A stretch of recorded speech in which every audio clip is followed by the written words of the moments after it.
The content, views, and opinions expressed in the following program are those of the producer and do not necessarily reflect the views and opinions of the City of Bremerton, BCAT, their officials, or their employees. Hello, I'm Elise of Joyful Plant, and welcome to Gardening Through Art. Today, we will begin making leather shoes. Just like plants need the right soil, our feet thrive when supported by shoes that fit naturally. This project blends creativity with wellness, giving you shoes that are both functional and expressive. By the end of this project, you'll have a pair of shoes that reflect your unique style. Let's begin.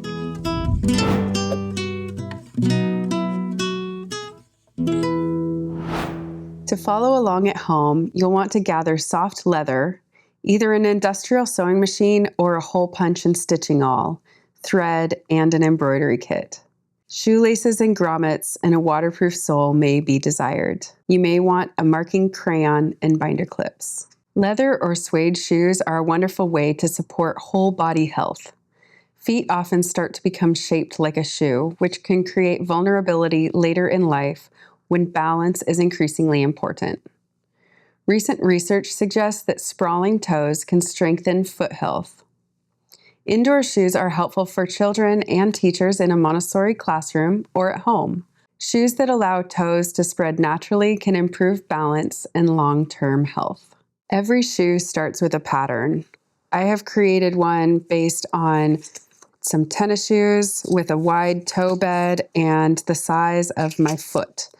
You may want to trace your footprint on a piece of paper to make sure that your shoe that you're creating is fit to your foot rather than the size of a shoe that you have. Then we have 4 pieces to our pattern. There is an outer sole, an inner sole, an upper, and 2 sides to each shoe. You can start by laying them out onto a piece of leather. You can source locally at Tandy Leather in Tacoma area. And using something as simple as a white crayon can help to trace on the back side of the leather. So remembering that if it looks like it's the left side of the foot, we'll want to use the opposite side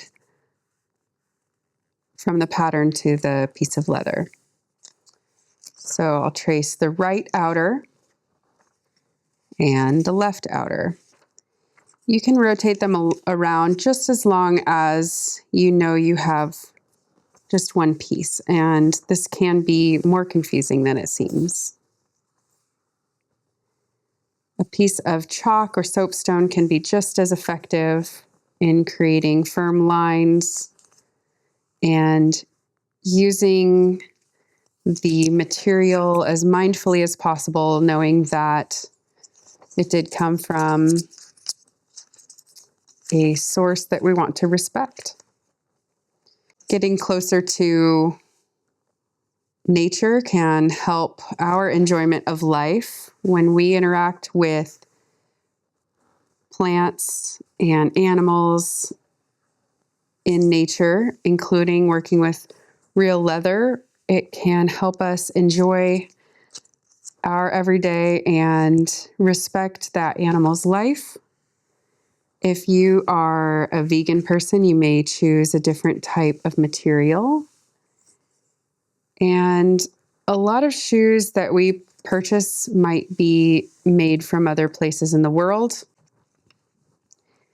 And these shoes can be used as slippers in the home, or they can be used for days that are more dry than others. So we want to make sure we have 2 of each side for a pair of shoes and use the material responsibly. You may adapt the same pattern to different size feet if you are making shoes for children or different members of the family. And children seem to really enjoy this process as well. Seeing something come to life that starts out as a two-dimensional piece of material and turning it into a three-dimensional item that you can wear every day is very rewarding. They like to punch holes and to learn how to stitch, be trusted with a needle. So you can move it around kind of like a pattern. Pieces are a bit like a puzzle to try to find the least amount of waste.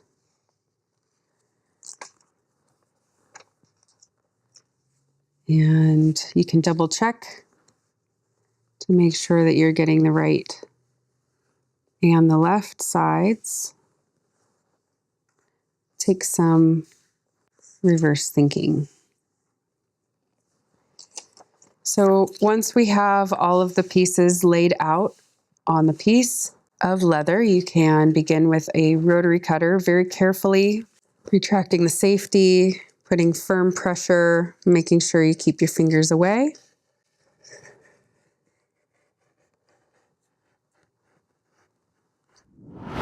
I've cut out a lot of these pieces, and for the sake of time, we will move on to the next portion. Joining the two sides together, we will begin by stitching the back together. So we have the outer sides, or in sewing we might call it the right side, facing in, and the others facing out. That's more rough. If you'd like to use binder clips to help you with sewing or keeping the holes aligned, you can do that, as long as it's not going to stay there very long so you don't permanently dent your leather. And we use the smallest piece of this hole punch to create aligning holes that we can stitch through. I'm doing that about 1/4 inch apart. How you decide to do that might depend on your preferences and stitching ability. And there are a couple different ways to do this. You can either stitch them aligned like this and then fold them over, or you can overlap them. There are lots of different ways. You can take a look at your shoes and see how they are joined in the heel. So this is a stitching awl. There is thread spooled inside, and it comes out to have some tension here, move through the eye of the needle. So please be careful about the point. We pull out about 18 inches of thread, maybe a little bit more to be safe. And if you prefer using a regular old-fashioned needle, you can certainly use that. But I would like to show you how the stitching awl is done. So we can hold our pieces together and bring the needle through the first hole, and the thread then comes through the loop that's created and fastened. So we'll go through one by one, allowing time for stitching. Again, this can be a meditative process. It might take a while to learn if you are not already a proficient stitcher. And you may choose to wear a thimble if you're worried that you might poke your finger. Again, we want to make sure that we are safe with this, and if you start with just adults, make sure that you are giving the children adequate training or distance if they're not ready for being around needles. The stitching awl is sharp and firm. Then we pull it tight. This can go a lot faster than a needle. And people who are skilled with this can go very quickly. If you choose to use an industrial sewing machine, it is also important to be careful of your fingers, as that little foot will stop at nothing to sew the pieces together. This has just begun the back of the side, and for the sake of time, once again, we'll move on to the next piece. If you like the look of a hem on top of the side, you can fold it over, clip it down, and begin stitching, creating little holes. Once again, a binder clip can keep these together so that you can align it and it looks consistent. I will also show you how to do this with a needle and thread, so you see the variety. We use a waxed thread. You can also use sinew. This is a thicker needle. Sometimes you have to press the waxed thread so that it can get through. And we'll bring it through. And depending on your style and level of perfectionism, you can tie your knot just as a square knot in the back. Or if you are a proficient stitcher, you might have a better way to do that. You can always come through later and add a little tiny bit of glue, but also if you're worried about it bothering your ankle, you might either choose another piece to go on top or tuck it underneath. So for this piece, we can just go simply back and forth.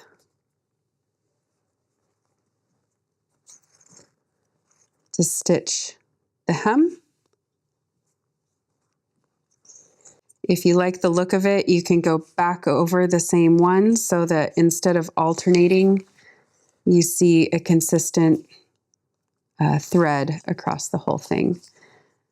I like to move the binder clip along as I work, carefully find a good place for the needle, hold it pretty firm, and continue punching the holes as I stitch. That keeps it consistent for me.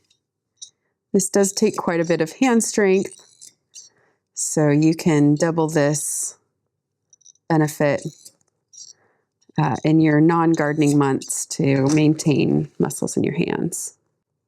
When we do things that are creative, connected to nature, that will benefit us, they tend to feel really good and fulfilling.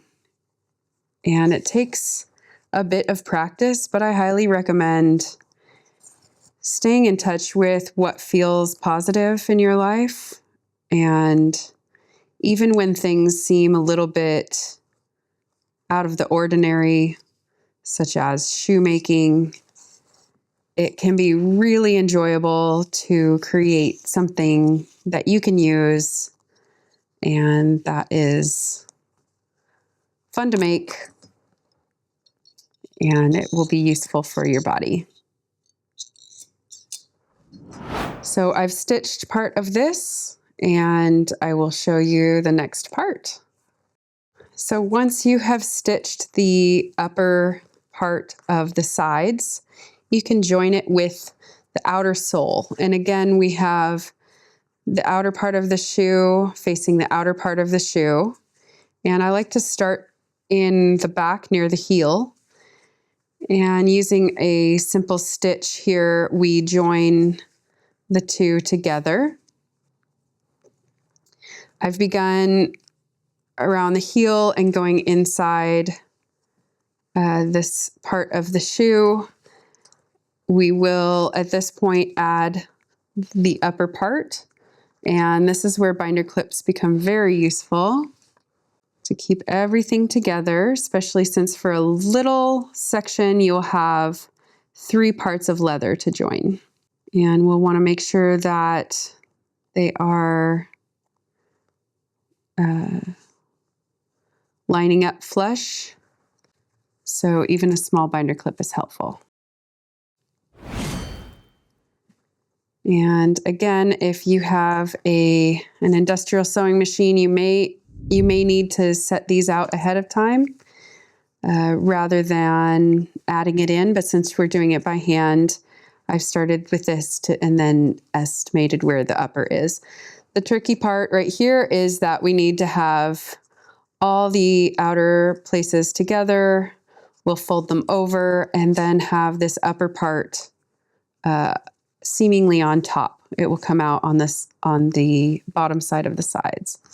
So carefully knowing where the hole is punching, we will create an even cadence with the stitches. You can use your hands to hold them together. And when you're joining another piece, it might be a little bit extra careful